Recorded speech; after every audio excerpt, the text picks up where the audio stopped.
How would you move from a user's requirements sort of through to a product that developers would use, and how do you sort of interact with, I guess, the requirements gathering stage?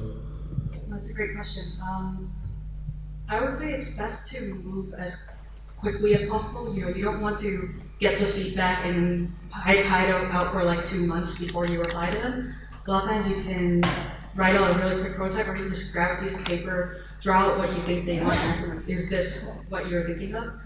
I strongly recommend working with them throughout that process to make sure you're not misinterpreting them.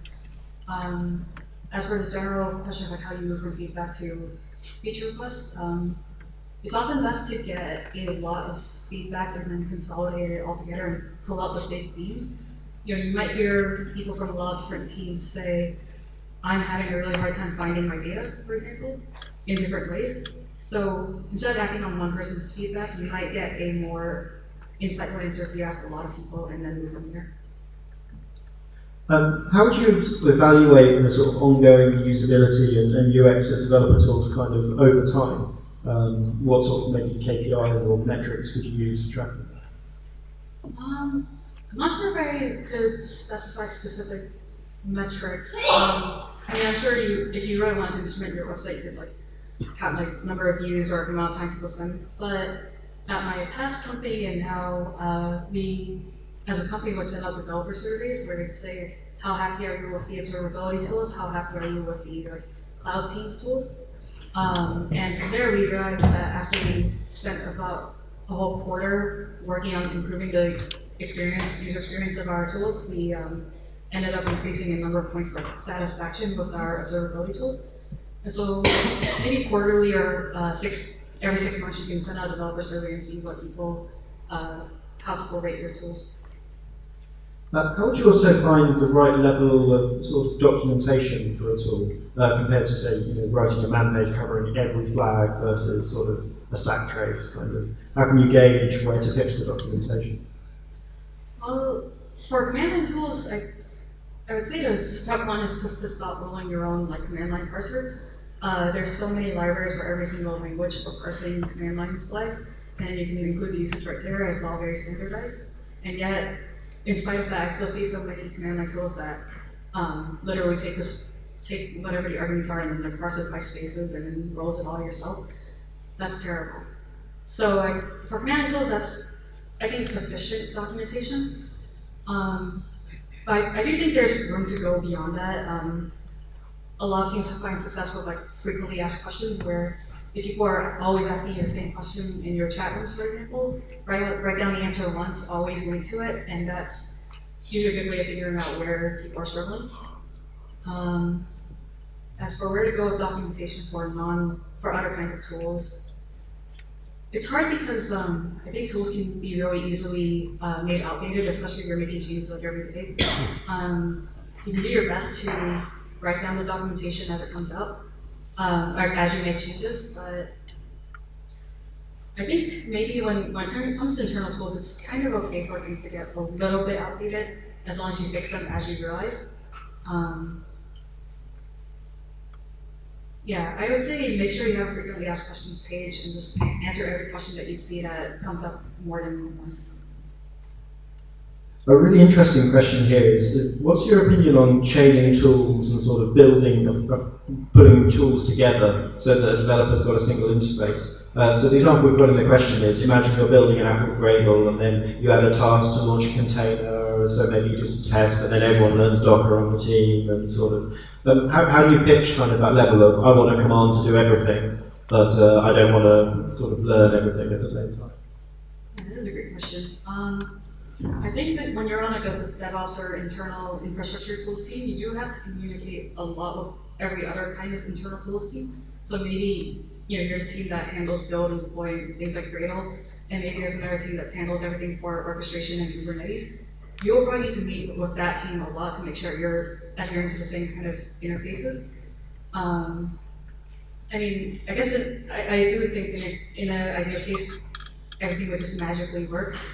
I think that's almost an organizational problem because, for example, at Stripe, we do have a team that handles everything when it comes to we call it Space Commander. It's managing like AWS space, so it does everything for AWS cloud management. And so a lot of teams will contribute to that tool, but there is one team that manages the overall functionality of the tool, adds features to it.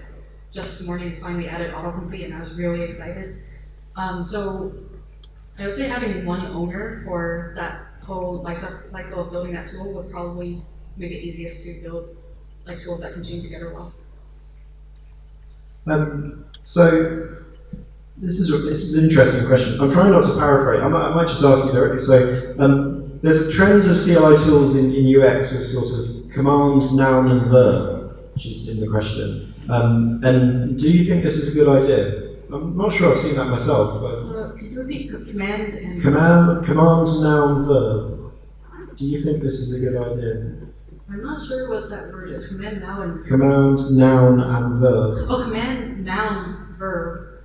I guess I haven't seen that that often. I mean, I guess with Terraform, you have like apply, you have targets. I think I need more context to be able to answer that, to be honest. I mean, but perhaps it's quite interesting when you pick names for things in your tool. It can sort of be interesting. Certainly in say the orchestration space for the cloud, as it is, there's sort of a separate name for lots of things that are quite similar. So I don't think you have sort of experience of where to pick the buzzwords, if you see what I mean. When to pick up buzzwords, like you mean like when you use Kubernetes? Or where do you invent buzzwords rather than reusing the terminology from somewhere else? Oh, I mean, I think it kind of comes down to what just gets the job done. When I was writing this talk, even with the Unix philosophy, I thought so much of the things I'm saying have been covered for decades. But if I just say like rule of modularity, it wouldn't really make sense. So in this case, I don't think I have a general rule. Just a couple more questions. So yeah, do you have any kind of specific examples or experiences where there's sort of been a direct business impact at Stripe, maybe loss of money or something as a consequence of bad UX in the tools?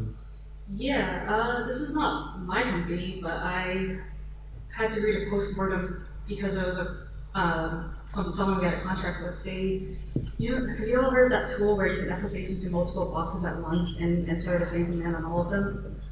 I heard someone like kind of groaning there. So, yeah, that vendor had to give us a postmortem saying basically someone tried to refresh the certificate on all of their machines, sent the wrong command to all of them. In that case, maybe they would have been a little bit happier with a preview of what would happen. So yeah, there's absolutely like a business level impact. We almost, that was certainly a violation of our SLAs. Let's see, a more fun example. No, it's usually things like that, just like running the wrong command, thinking that's right, and then not realizing. We recently, actually my team had an incident where we run the whole metrics pipeline, so getting all the data off of each host and sending it out to our storage, and we had a command inside of one of our runbooks that you should just copy it and paste it. And this is SVC, this is the service runner and starter.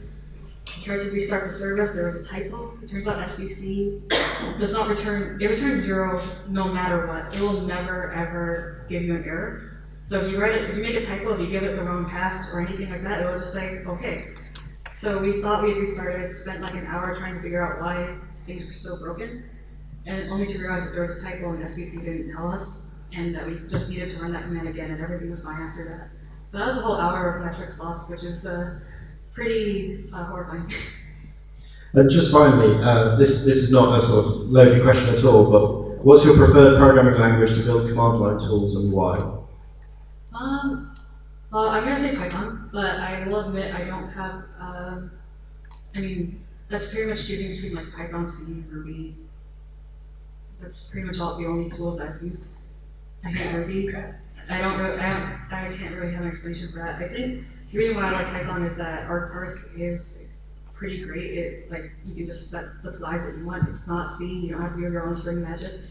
I think you can pretty much use whichever tool suits the workflow that you want. Like maybe if you're doing a lot of data analysis, you need to have whatever Python data libraries, or maybe you're doing something related to Rails. Maybe you have like, if you have a library for interfacing with your database, like maybe you have like a object relational model and it's only in Ruby, which is kind of specific to a node company.